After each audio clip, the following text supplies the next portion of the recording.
Hi everyone! Welcome to the 9th Facebook Live session organized by the Welfare Task Force for Malaysian Students Abroad. Today we have a very special guest with us, Gwendelynn. Say hi. But before we start, for those who are new to the Welfare Task Force, we are actually a student-led initiative that focuses on facilitating practical responses to support Malaysian communities in countries all over the world during this unprecedented pandemic. Our various programs include mental health and well-being initiatives, buddy schemes, and tabulation of data for students all across the globe. These programs are all aimed to ensure that no Malaysian student is left behind and no one suffers alone during this challenging and confusing period. Now back to our very, very special guest. We have Gwendelynn over here. Gwen, would you like to introduce yourself? Yes. Hi, everyone. My name is Gwendelynn Albuquerque, but you can just call me Gwen. I'm 22 this year. I'm a senior in college at Rutgers University in New Jersey, USA. Yeah. Sick. So, Gwen, I've heard that you recently traveled back to the States. Can you tell us what the travel process was like, traveling back from Malaysia to the States? Do you think students should be worried about that? Okay. It was very frustrating, actually, for like a whole month before I left because like at one point it was okay with the Malaysian government, but then the US government wasn't okay, and then it exchanged, and then it was just like a whole process. And I'm not sure if you guys heard about the ICE regulations that President Trump put forth. I've seen the memes. Yeah, too many memes. There shouldn't even be memes for this, but yeah, it was very frustrating because it basically said that if your classes were fully online, you cannot stay in the United States, and you just had to like stay in your country or like just not be in the United States. Yeah. But that's just the American part. I think as for like any student who wants to like travel back, you essentially like it's this long story where like the Malaysian government isn't too sure themselves because like the different departments are kind of like spread out, and I think the communication isn't very clear. So some people say that you need an approval letter before you leave, and then some people say that you don't. But the official like government statement made, I think sometime like late June, I believe, or like early July, said that you are essentially allowed to leave the country as long as like you are a student or like you have work in that country, and then you don't need like an approval letter. But I know certain people still go to like the Jabatan Immigration Malaysia just to like get that approval, just to be safe, because I know that there are certain very, very few and rare cases where people wanted to leave the country at the airport and they were actually stopped at immigration saying that you can't leave and things like that. So if they really like check and find out that you, in that rare occasion that you don't have the approval letter, then like you can't leave. But like definitely also check with your travel agent to see like if you can switch your flights for like free of charge, because that's what Qatar Airways allow me to do. So even in the event where I didn't have my approval letter and I was rejected immigration, I could still change my flight for like zero cost, and it's fine. But the travel process was okay. I think as long as all that's sorted, just make sure your travel agent and like the approval letter situation for yourself. As long as that's sorted, it should be fine going to immigration. The airport was pretty empty, but the process was okay. Like it was very smooth. There were people directing you to go to different places, and you won't get lost or like confused along the way. Yeah, I think as long as you just get to your gate, you're fine. Yeah, just like follow the instructions. So no need to worry about the ICE officers coming to arrest us, right? No. All that's gone. Thank God. Yeah. Cool. So how long have you been in New Jersey, by the way? So I just came back from my third year. I came in August, September 2018. So I'm a senior at my university right now. Just started my third year. So when do you fly back? When do you fly to the States from Malaysia? Just like recently? It was like how recently was it? It was slightly more than a week ago. So I flew back on the 7th of, what month is it? Of August. On the 7th of August. Yeah, so it's been slightly more than a week. So it's still pretty fresh. Yeah. So what's the current situation like in New Jersey and the US in terms of social distancing measures and policies since the week that you just came back? Yeah, okay. So in the state of New Jersey, I know our governor basically imposed a strict regulation where the maximum capacity of people like in a room is 25 in like any room, but the rule of thumb is kind of just like 25% of the room's capacity should be full. So like the other percentage should be empty. But if you do want to have like a large crowd of people, like you can have it outdoors because you can practice social distancing. The current situation, I would say, like from what I've experienced, just like walking in the street, and just like being outside, it isn't the best because I know in Malaysia, people like really like follow instructions when it comes to like having to wear masks and like at least like trying to like keep a distance from like people. But here it's a lot more relaxed.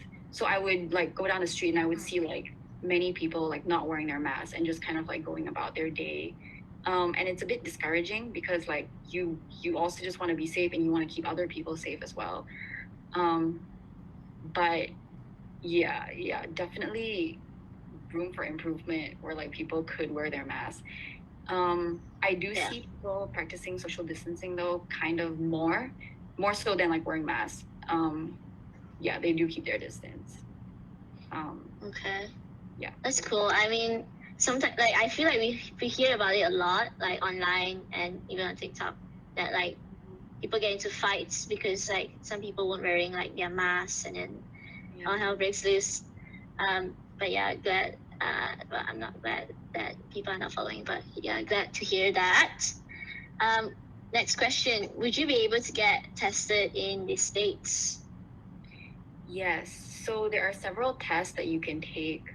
My roommate, she recently took a rapid COVID test where like you can find out the results like within like a short amount of time, like in the same day or like within a few hours. Or you could even take like another test where like you find out in 2 weeks. But the thing is that I know that like perhaps like the efficacy or like how accurate the test is might also like differ depending on like which one you take. And I know like drugstores like CVS also offer COVID tests, and hospitals also do, but definitely like call up and check beforehand whether like you need referrals or whether you can just like walk in to take the test. But there is like a variety of tests that you can take at like, accessible places, so that's not a worry. Yeah. Do you feel well supported by the university or the any other authorities in the US regarding international students' healthcare? Yes and no. Like yes, because like I'm covered by insurance, but no, because like it doesn't cover COVID. I don't think there's anything in particular that the university is doing for international students regarding this, but they're doing a good job just like protecting their students in general, which includes us lah. I know that they're offering COVID tests. My university, Rutgers, is offering free COVID tests for people who need them.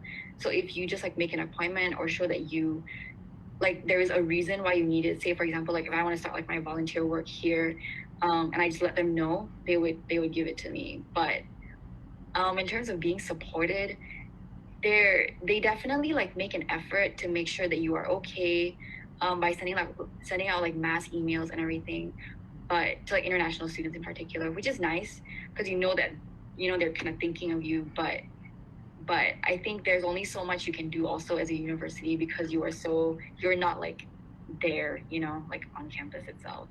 So it's a yes and no thing. Yeah. All right. Are there adequate supplies of face masks or sanitizers or gloves in your region? Would you recommend that students coming back would bring these back from Malaysia to the US?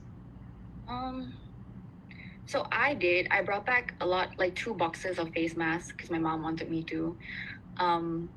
But they're like, you can definitely like buy face masks here, but you definitely have to check like the brand and make sure like it's 3-ply and everything before like you buy. I haven't looked at the face masks that they're selling like in supermarkets and things like that, but you can definitely get like hand sanitizers and gloves. They are still very much available, so you don't have to worry. I'm not sure in other states, but I know like in New Jersey, or at least like where I am in New Brunswick, it's available to you, to like people who need it.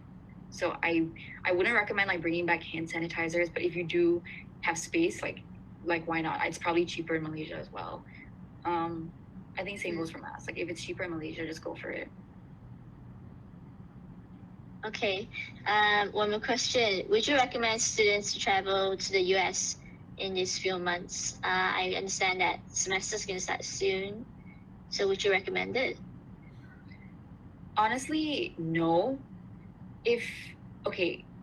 I would say no, just because the cases are rising so rapidly and there's just no sign of it stopping here. But if you do have like a work opportunity, or like if you realize that you cannot, it's really hard for you to like do classes where like the schedule's like reversed and you have to like get up at like 3 or 4 a.m. Like if it's really like affecting you, then like come back and just like isolate yourself completely like in your room. And if like you're working, then definitely like just go for your job and make sure that the people at your job are also practicing social distancing and they're wearing masks. And if they're not, like I like just don't, like it's not worth the risk. Yeah. Yeah. Yeah, no, but I not think quit, the short answer. Yeah, exactly. And I think the short answer is just like, yeah, if you have a choice, don't, like it's not worth it. Just don't come back. I came back from my job, and I thought it was worth it. Yeah. So it's in your discretion, but I would recommend like no. And I understand that like there might be like a lot of like external causes of stress, and when students need to isolate themselves when they come back to uni. Do you think it's easy to get any mental health support where you're at? Where I'm at, okay. I actually haven't looked too much into this, but I know that there are online services that Rutgers University does provide for students who do deal with like mental struggles like during this time, especially during the pandemic. So I know that there is a resource that I can reach out to, but also like I have my church community, so they have been like a huge blessing in terms of just like providing me with support like mentally, and also just like physically supporting me like when I need something or like somebody like just to be there. So I say definitely like reach out to a community that you are very much accustomed to, or see if there are like resources that your university like offers specifically for like mental health, because like I'm pretty sure that they have a resource. And if they don't, like I recommend Google, because I'm pretty sure there are some online services that are geared to like college students that are dealing with this in a pandemic. Or you can even like reach out to me, because I'd be more than willing to like help out in any way that I can. That's so sweet of you. We've got a new question here. Someone's asked if you faced any kind of racism issues while you're in the States because of COVID. Not because of COVID. They were just like, yeah, they were not related to COVID, but yeah, people were, they have like past comments about like asking me whether I'm like, people I don't know like on the street, just kind of like asking me if like I'm Chinese or like I'm Japanese, and just kind of like not even like asking me, just kind of like shouting it at me sometimes, but nothing to do with like COVID. But I do know of friends who have experienced like a lot of just like cold shoulder from like the general public when during this pandemic, where they were just kind of like shunned almost, like even when like entering the train. So it's that, I think that's more of like a luck game, which sucks, but that is like the reality of what is happening. It really, really depends on like your luck. Fingers crossed for everybody who's watching. Okay, another question. Do you face any difficulties while traveling back to the States from Malaysia in terms of airport/immigration? And is there any Malaysian societies or communities that we can reach out to while we are studying in the States to deal with like all of this mental health issues, possible racism issues, traveling issues. Is there anything you can recommend? I did not face too much issue going through immigration, because I think in my mind I was just kind of like, my family and I were really worried that if I really do get rejected, then like, oh, like we have to like go home and like everything. But thankfully, like everything was smooth. But the thing is that you do have to like sign this form that basically says that you are not coming back during the MCO period. So basically, like the entire like our MCO period, like till 31st August, like you cannot come back to Malaysia. And if they do choose to extend it to like however long, like you just can't go back to Malaysia. But I think they do offer like certain situations where like if there's like an emergency situation where you do need to go back to Malaysia, I think you can appeal. So that's not like a total like 100% you cannot come back, but they do make you sign that form at the airport lot before like you pass through immigration. But there wasn't too much trouble for me in that sense, except for like the whole approval thing and everything. But that was sorted out. But groups that I can reach out to, you were mentioning, is that right? Yeah. Malaysian groups. I know that here at Rutgers, there used to be a Malaysian like society, but it just kind of died off because there just wasn't enough Malaysian students here at Rutgers, which is kind of sad. But I know maybe you can make one. I know, yeah. Revive the movement. Yeah, revive Malaysians Unite. Yeah, I met 2 girls actually last year at the bus stop. It was super random because like they were speaking in a Malaysian accent. I was like, that's a Malaysian accent. I recognize. Yeah, I was like, oh. And then like I walked up to them. Dude, and 3 people is enough to start a club. Yeah. Okay. So the thing was that they were already like in a club. They were kind of like associated with like the Malaysian like consulate of New York. So they kind of already had like the connection. So they were like looking out for the Malaysian community on campus. It's just that it was just really, really small. There was like maybe like 4 people in the club, and they just graduated and they're already back home Malaysia. So like it's just me, I think, and I haven't like followed up like with what's happening there. But yes, like there isn't too much of a club, but I know that like I can reach out to them for like potential. That's potential. There is potential, yeah. Anyone who's watching, yeah, come on, hit Gwendelynn up, start the movement. Yeah. Link in bio. Wait, no, not in bio, but you can search her up. You can find her pretty easily, I think. Okay. Is there any other advice you would like to give to returning or prospective students planning to travel to New Jersey or the States in general? Returning, I think. Or prospective. Okay. Yeah. Basically, every student now. Yeah.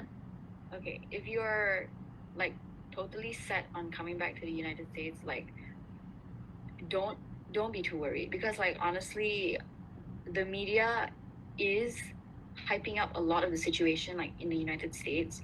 So don't like completely buy into like everything that you see like on CNN or like the news, you know, because it, like, as much as like I hate to say, like a lot of it is also like very politically charged because of the upcoming election. So a lot of that is like motivated by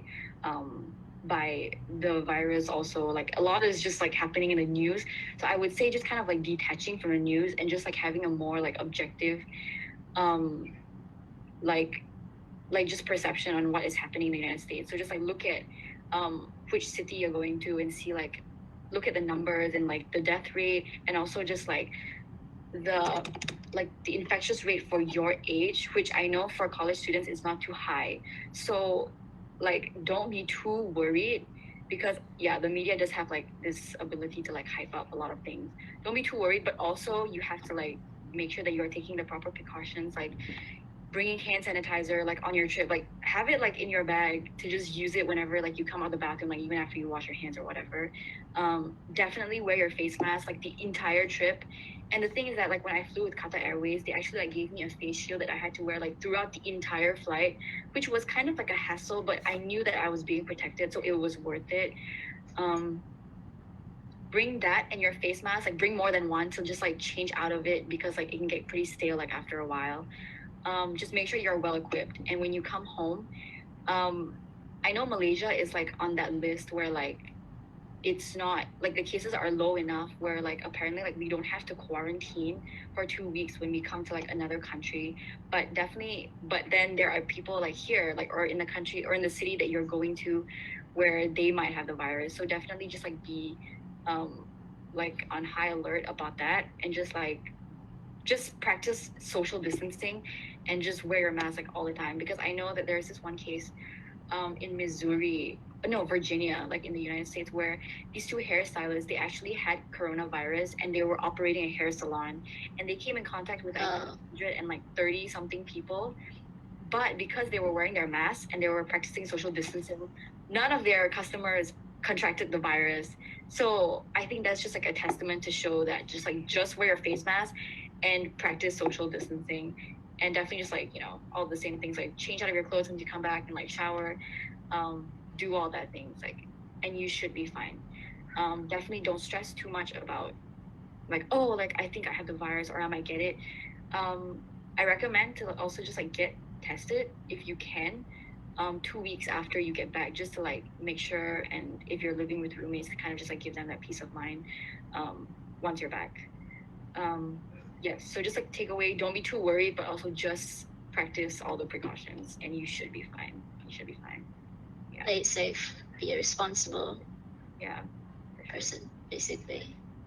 Okay, so that's all the time we have for today. Thank you so much, Gwendelynn, for joining us in this very special webinar. Thank you for all the insights to what it's like to study in the US right now. Thank you all for joining us for this live session, and thank you, Gwen, again. Please remember to like the Welfare Task Force Facebook page, join the Facebook group, and follow our brand new Instagram page as well. If you can, search up Gwendelynn and hit her up to join her new Malaysian society in New Jersey. I'm here. Yeah, or just like any advice or like anything like pertaining to New Brunswick or New Jersey or the United States, I would love to help as much as I can. So consider me like a resource, just like feel free. Awesome. Thank you all for joining us, and we'll catch you guys in our next live session tomorrow.